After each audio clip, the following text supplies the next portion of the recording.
nobody you know has become successful outside of it being given to them from their family. Nobody you know has actually created success without working their face off. It doesn't exist. So you can sit and talk about luck, and you can sit and talk about this, that, or the other thing, but I promise you, the only controllable thing you have is your work ethic. You need to deploy serious self-awareness and figure out who you are. I implore you to start matching your work ethic and your actions to your mouth. Why is LeBron James who he is? It's not because he's lucky. Everybody say, he's lucky. Shit, he may have certain physical talents. Or Michael Jordan, I remember I interviewed him years ago. And I said, what makes you the best in the world? Is it skill? Is it talent? Is it ability? Is it background? Is it training? And he was so awesome. He said, Tony, I can tell you the truth and it won't sound like hyperbole or false modesty. He said, I didn't even make the high school basketball team my sophomore year. I was cut. He said, what it is every day I demand more from myself than anybody else could possibly expect. I don't compete with other people. I compete with what I'm capable of. And it's just like that kind of standard is inspiring. Today, the 18 founders of Alibaba, a lot of people think they are legendary. So I'm like, wow, you're Alibaba founders. You must be super good at it. Honestly, most of us cannot find jobs early days. We're not that smart. None of us graduate from a great university. But the thing is that we are ready to learn.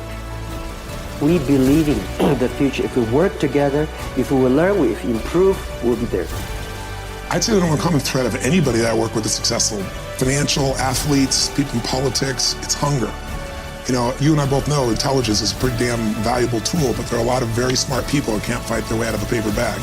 And then when you find somebody who has that hunger, the hunger that doesn't go away, that hunger to be more, to do more, to give more, that hunger that never ends, that's how you get these people that are the best in the world at whatever they do. And so if you can, I think everybody has that hunger, but for some people it's been asleep for a long time because they're afraid. They're afraid that I'm gonna get hungry, I'm gonna try, I'm gonna fail. And so it's human nature to protect yourself from the fear by just lowering your expectations. But one of the things I've learned is you get what you tolerate. You get what you tolerate in yourself, you get what you tolerate in your life, and sooner or later we sometimes hit a point where we say, not another day, not another hour, this is done. I'm not walking this way, I'm not talking this way, I'm not living this way, I'm not gonna be in this relationship anymore, I'm gonna change it. And when people do that, that's the beginning of a breakthrough.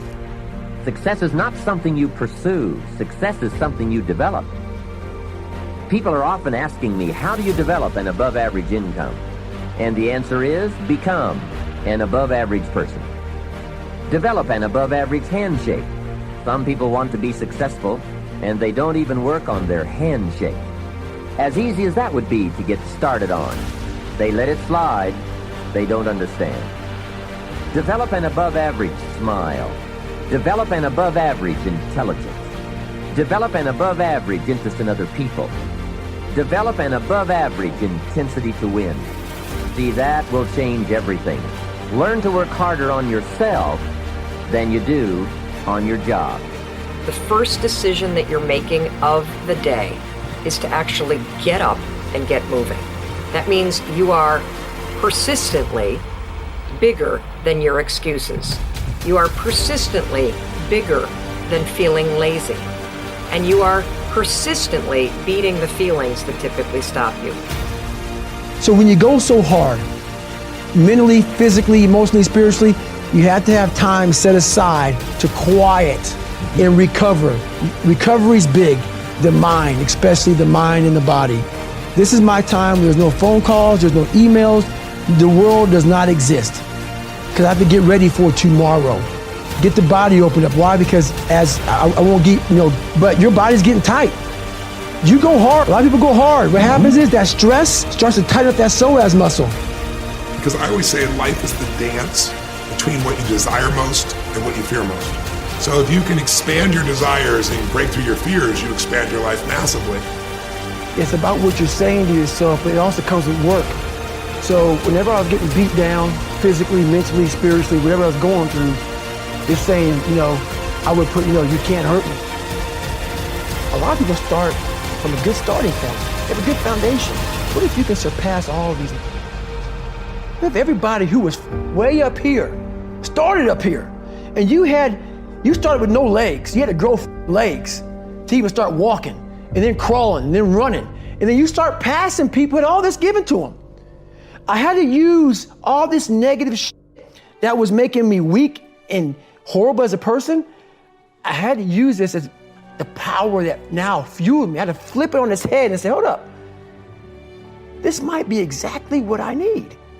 The darkness is exactly what I need. It's how you look at your situation. And I was looking at it all f***ed up. To me, this is a world is flat moment, that the people who've learned to game the system, that this discomfort that we feel, we actually are right.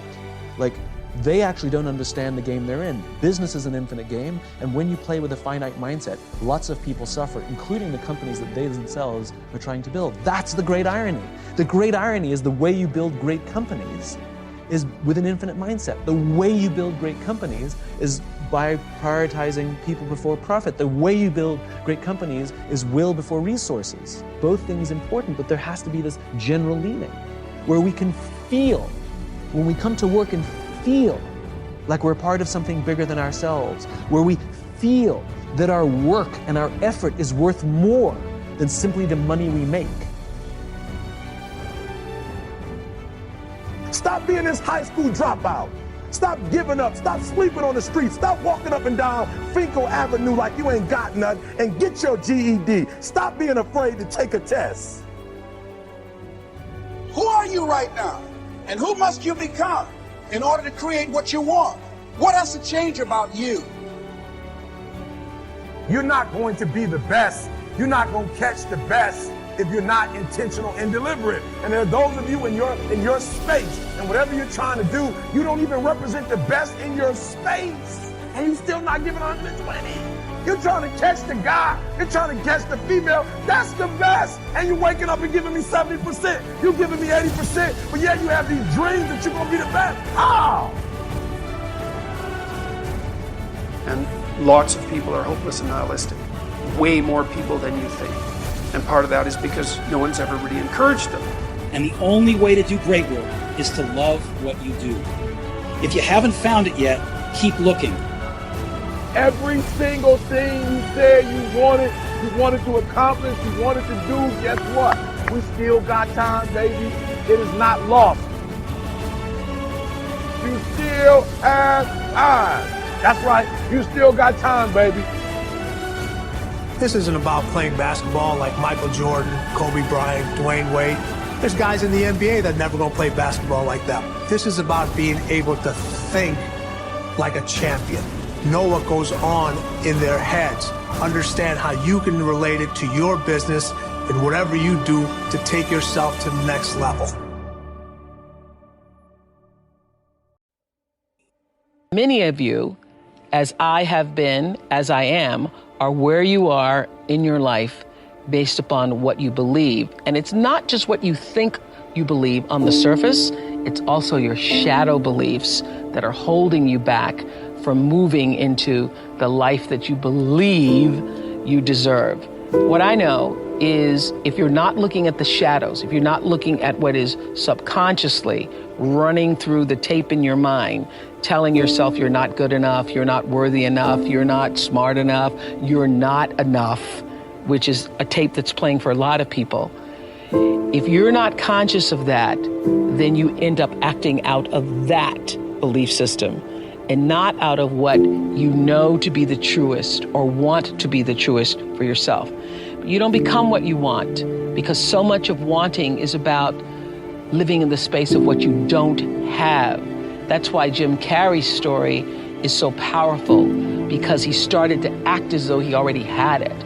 He would go up to Mulholland Drive, he would drive away thinking, I already have those things, I just haven't accessed them as yet. I believe those things are going to come to me and I'm going to act like they are, so I'm going to move forward in my life in order to draw that to myself in such a way that my actions are in alignment with what I say I believe.